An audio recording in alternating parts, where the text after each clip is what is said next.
Recent டைமில் நான் ஒரு முக்கியமான விஷயத்தை பற்றி உணர்ந்து கொண்டுறான். என்னென்னா, நாங்கள் இன்டர்னலாக சில விஷயங்களை ஸ்லோ பண்ணும்போது, எக்ஸ்டர்னலாக சில விஷயங்கள் வந்து எங்களுக்கு வேகமாக நடக்கும்.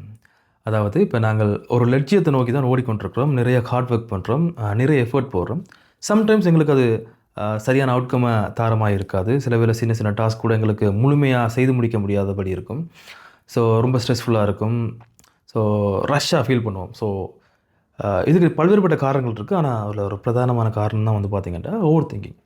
இந்த ஓவர் திங்கிங் என்னென்னா, இட்ஸ் ஃபார் எக்ஸாம்பிள், நான் ஒரு பிஸ்னஸ் ஆரம்பிக்கணும்னு நினைக்கிறேன். எனக்கு ஒரு ஐடியா இருக்குது. அதை உடனே ஆரம்பிக்காமல் அதை இம்ப்ரூவ் பண்ணுறேன், இல்லாட்டி பெட்டராக பர்ஃபெக்டாக லான்ச் பண்ண போகிறேன்ற பேரில் வந்து மைண்டுக்குள்ளே வச்சு ப்ராசஸ் பண்ணி கொண்டிருப்போம். அந்த ப்ராசஸிங் நடக்கிற காலத்திலேயே மைண்ட் சோர்வடைஞ்சிடும். அதில் வந்து இன்ட்ரெஸ்ட்டை லூஸ் பண்ணிடும். கடைசி வரைக்கும் அந்த பிஸ்னஸுக்கு ஒரு செயல் வடிவம் கிடைச்சிருக்காது.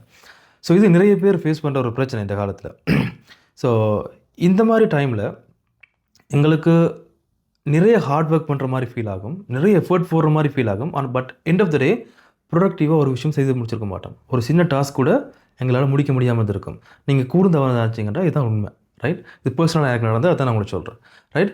அப்போ இதிலேருந்து எப்படி வெளியே வர்றது, எப்படி ஓவர் கம் பண்ணுறது அப்படின்னு பார்த்தீங்கன்னா, நீங்கள் என்ன வேணால் செய்து கொண்டிருக்கலாம். ஜஸ்ட் அப்படி தான் ஸ்டாப் பண்ணுங்கள். ஒரு 5-10 நிமிஷம் ஸ்டாப் பண்ணிவிட்டு அமைதியாக இருந்து ரிலாக்ஸாக நல்லா டீப் பிரெத் எடுத்து வச்சுட்டு என்னென்ன டாஸ்க் இருக்கோ அவ்வளோத்தையும் லிஸ்ட் பண்ணுங்கள். ஸோ இந்த டாஸ்க்கை லிஸ்ட் பண்ணிவிட்டு இதில் இப்போ செய்ய வேண்டிய டாஸ்க் என்ன, ரைட்?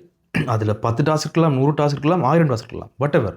பட் இப்போ என்ன டாஸ்க் நீங்கள் செய்ய வேண்டியிருக்குது, எது முக்கியமாக செய்யணுமோ அதை தூக்கி டாப் ப்ரையாரிட்டியில் வைங்க. முதலாவது ப்ரையாரிட்டி, ரைட்?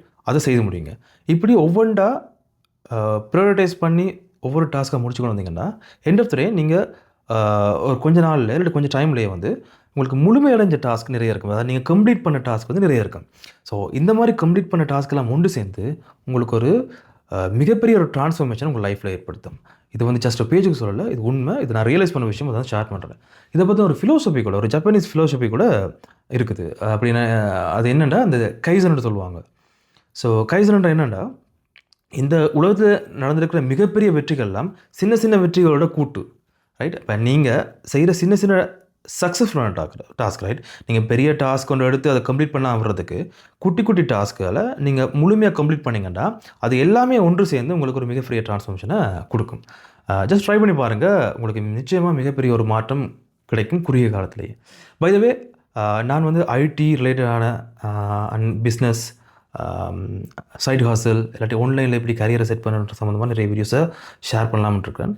இன்கேஸ் உங்களுக்கு அதெல்லாம் இன்ஃபர்மேட்டிவாக இருக்கும்னு நீங்கள் நினச்சிங்கன்னு சொன்னால் ப்ளீஸ் டூ ஃபாலோ மீ. நான் பிரசாந்த்.